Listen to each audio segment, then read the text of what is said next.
Отток западного капитала из Китайской Народной Республики заметно ускорился. Евросоюз и Вьетнам подпишут соглашение о свободной торговле и защите капиталовложений на встрече 30 июня в Ханое.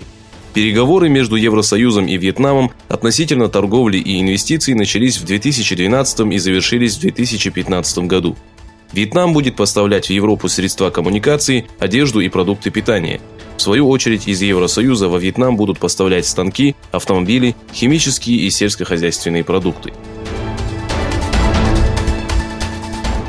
Появились снимки новых лагерей под номерами 2 и 3, построенных в городе Хатан.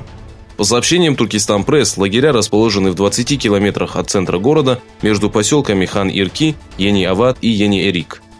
Предположительная площадь лагерей колеблется между 150 и 300 гектарами. Застройка региона новыми лагерями может означать, что вскоре начнется очередная волна арестов.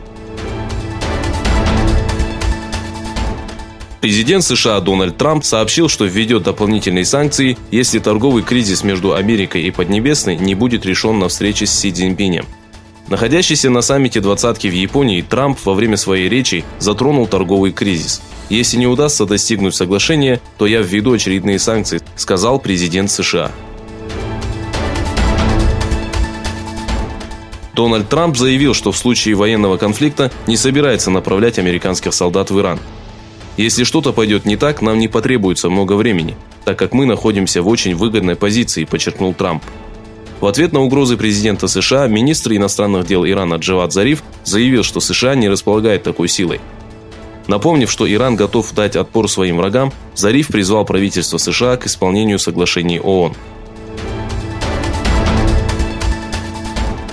Правительство Венесуэлы сообщило, что была предотвращена попытка покушения на Николаса Мадуро и военного переворота.